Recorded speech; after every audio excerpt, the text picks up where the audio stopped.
अस्सलाम वालेकुम व्यूअर्स, मेरा नाम है मोहसिन जमील और आप देख रहे हैं दुनिया मोहसिन की नज़र से। तो आज जो है इंशाल्लाह ताला चाँद नज़र आ जाएगा। सऊदी अरब में तो कन्फर्म है क्योंकि आज वहाँ की 30 है ज़िलक़द की।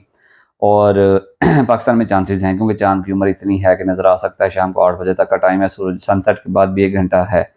उम्मीद है नज़र आ जाएगा। और अगर आज चाँद नज़र आया तो इंशाल्लाह ताला ईद होगी 27 ऑफ मई यानी कि वेडनेसडे को।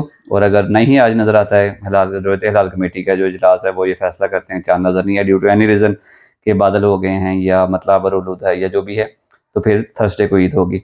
उसमें जो है मैंने आज बाल छल कटवा लिए हैं, नाखून काट लिए हैं आज ही। तो आप सब लोग भी जो देख रहे हैं, जिन लोगों ने कुर्बानी करनी है ख़ास तौर पे, उनके लिए ज़रूरी है, बेहतर है, क्योंकि यानी हलाल और हराम का मसला नहीं है, मगर बेहतर है जैसे आपके दो जहां ने फरमाया कि जिन लोगों ने कुर्बानी करनी है उनके लिए ज़रूरी है कि वो जो है ज़िल हज का चाँद नज़र आने के बाद बाल वगैरह और नाखून वगैरह तराशने बंद कर दें। तो जो भी लोग वीडियो देख रहे हैं, जो मतलब जिन्होंने या जिनको जो नहीं भी देख रहे हैं, उनको भी मैसेज डिलीवर करें कि वो अपने अपने जो है नाखून या बाल जो भी तराशने वाले हैं वो तराश लें आज, क्योंकि अगर चाँद नज़र आए तो उसके बाद वो फिर बेहतर नहीं है। मतलब देखें, जो मोमिन होता है ना, वो नेकियों का रईस होता है, उसे तो नेकियां चाहिए होती हैं। तो नेकी जैसे भी मिल सकती है, और रास्ते से कांटा उठाने से मिल जाए, कोई अच्छी बात जैसे मैं कोशिश कर रहा हूँ कि मैसेज डिलीवर कर दूँ ऐसे मिल जाए, या किसी से अच्छी बात कहने से मिल जाए। सदका अच्छी बात कहना भी सदका है। तो आप सब लोग जो वीडियो देख रहे हैं, उन सबसे रिक्वेस्ट है कि एक तो जो है ज़िल हज के रोज़े रखने की कोशिश करें, बहुत सवाब है। और जितनी भी नेकियां, जैसे रमज़ान में नेकियों का सवाब मल्टीप्लाई हो जाता है, सेम ज़िल हज के अंदर भी बहुत ज़्यादा सवाब हो जाता है। यानी कि मुख्तलिफ़ अहादीस का मफ़हूम है कि मतलब कोई इससे बेहतर अय्याम नहीं है जिनके अंदर नेकियां ज़्यादा की जा सकती हों, जिनका अजर व सवाब ज़्यादा मिले। तो इस मौके को ज़ाया मत करें। तमाम मुसलमान भाई जो हैं, ज़्यादा से ज़्यादा नेकियां करें और कोशिश करें कि रोज़े रखें। और जो लोग रोज़े रखने, जिनको तौफ़ीक हासिल है, जो रख सकते हों, इस्तिताअत हो, उनके लिए भी एक मैं जो है ना, वो एक उनसे रिक्वेस्ट है कि रोज़ा रखने के बाद कोशिश करें कि लड़ाई झगड़ा ना हो, झूठ से इज्तनाब करें, चुगली से बिल्कुल इज्तनाब करें।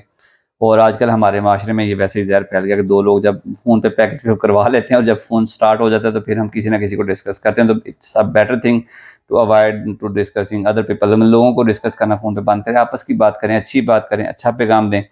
और कुर्बानी जो है उसके ऊपर जो है, जिन लोगों के पास इस्तिताअत है, जिनके पास अल्लाह का फजल करम है, जो वो उसको अफोर्ड कर सकते हैं, उनको चाहिए कुर्बानी करें। कुर्बानी का अच्छा जानवर लेकर आएँ और उसे दिखावे के लिए इस्तेमाल मत करें। एक हदीस मुझे याद आ गई अभी कि क़यामत के रोज़ लोग तहामा पहाड़, एक बहुत बड़ा पहाड़ है, ये हदीस का मफ़हूम है कि उतने उतने बड़े अमाल लेके आएंगे और अल्लाह ताला उनके तमाम अमाल ख़त्म कर देगा। और उसकी वजह क्या होगी कि उनके जो उन्होंने अमाल थे ना, वो खलूस नीयत के साथ अल्लाह की रज़ा के लिए नहीं थे। उसके जो इंटेंट था वो दुनियादारी का था कि लोग हमें नमाजी समझें, लोग कहें जी ये बहुत बड़ा जानवर लेके आए जी, 15 लाख का वेड़ा ज़िबा कर रहे हैं, 80 लाख का वेड़ा ज़िबा कर रहे हैं। देखें, कुर्बानी जो है ना वो अल्लाह की रज़ा के लिए करें। जितनी किसके पास इस्तिताअत है उतनी के हिसाब से करें, मगर जो इरादा है वो बिल्कुल नेक नीयती वाला अल्लाह की रज़ा का होना चाहिए। और कुर्बानी का गोश्त जो है उसके 3 हिस्से करें, अज़ीज़ व अक़ारब में, ग़ुरबा में तक़सीम करें, जो आपका हिस्सा बनता है उसे भी रखें, मगर कोशिश करें कि फ्रिजों में ज़्यादा देर स्टोर मत करें। मना नहीं है, अगले साल तक खाया जा सकता है, उसमें भी कोई पाबंदी नहीं है। तो बट ये है कि कोशिश करें कि उसे तक़सीम करें उन ख़ास तौर पे उन लोगों में जो खुद अफ़ोर्ड नहीं कर सकते। और आजकल जिसमें मैं और आप ज़िंदा हैं, जिस माशरे में महंगाई इतनी हो गई कि दाल, गरीब आदमी बेचारा, पाकिस्तान की 50% आबादी जो है ना 45,000 या उससे कम इनकम पे ज़िंदा है। और हर बंदा इमेजिन कर सकता है कि घर का किचन 45,000 में 2 मियाँ बीवी और 2 बच्चे, किचन ही नहीं चल सकता। बाकी तो जो भी आप सोच रहे हैं, दूध इतना एक्सपेंसिव है, मेडिसिन इतनी एक्सपेंसिव हैं, और आप सोच सकते हैं क्या क्या हो रहा है। तो उनको ज़रूर कोशिश करें फैसिलिटेट करने की, और दुआ करें कि अल्लाह ताला उम्मत मुस्लिमा पे भी रहम फरमाए। ये जो जंग का माहौल बना हुआ है, दोबारा से अल्लाह ताला इसको टाल दे, अमन हो, मुसलमानों पे अमन रहे और सलामती रहे। आज के लिए इतना ही। इंशाल्लाह ताला कल फिर एक और वीडियो के साथ मिलते हैं, तब तक के लिए अल्लाह हाफ़िज़।